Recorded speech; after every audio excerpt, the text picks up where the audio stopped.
কি কর যে ভাতটা কি হয়েছে দেখ, মনে হচ্ছে সোনা। না না, বলছি আজকে ঠিকঠাক টাইমে খেতে বসেছি না দেরি হয়ে গেল? কটা বাজে রে? আমি কেউ জানবো, 3টে হবে, 3:40 মা। তাহলে আমাদের সে একই সময়। দেখো এর থেকে বেশি তাড়াতাড়ি হবে না, বুঝেছো? কিন্তু আজকে একটা জিনিস ভালো, কি? অনেকদিন পর ভাতটা গরম খাবো। হ্যাঁ, চলো তাই দিয়ে দাও খেতে। এই না, কি মা? পেঁয়াজ দিয়ে দিলাম, দাও, জল নিয়ে নিলাম।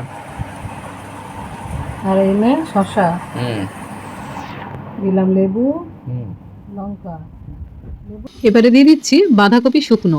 বন্ধুরা, এই বাঁধাকপি কেটে শুকনো করে কিন্তু তোমাদের আমি দেখিয়েছিলাম, সেই বাঁধাকপিটাকেই আজকে আমি রান্না করেছি।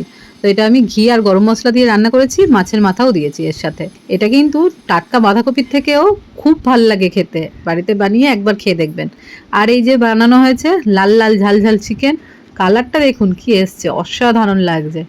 তবে হ্যাঁ, এই চিকেনটা কিন্তু আমি বানাইনি, চিকেনটা কিন্তু ছেলের বাপি বানিয়েছে। ও চিকেন বানালেই কিন্তু কালারটা এরকম আসে, আমি বানালে কালারটা এত সুন্দর আসে না। সে যাই হোক, খেতেও কিন্তু বেশ ভালো লাগে। তো চলুন এবার কি করেছি দেখিয়ে দিই। আজকে ছাদে হুম ভিডিও বানিয়েছিলাম সকালে, হুম ওই বেগুনগুলো দেখাবো বলে। হুম ওই বেগুনটা ওই জন্য আগেই দিয়েই মনে পড়ে গেল, বেগুন টমেটো দিয়ে দিও না। আলু দিয়ে টক বানিয়েছে। টকটা এখন আমার খেতে ভালো লাগছে, জ্বর হয়ে থেকে হুম টকটাই খেতে ভালো লাগছে। আর দিচ্ছি চাটনি। চাটনি, রবিবার মানে চাটনি আর মাংস। চাটনি হবে, এটা হবে। আর কিছু নেই তো, বসে পড়ি। বসে পড়ো।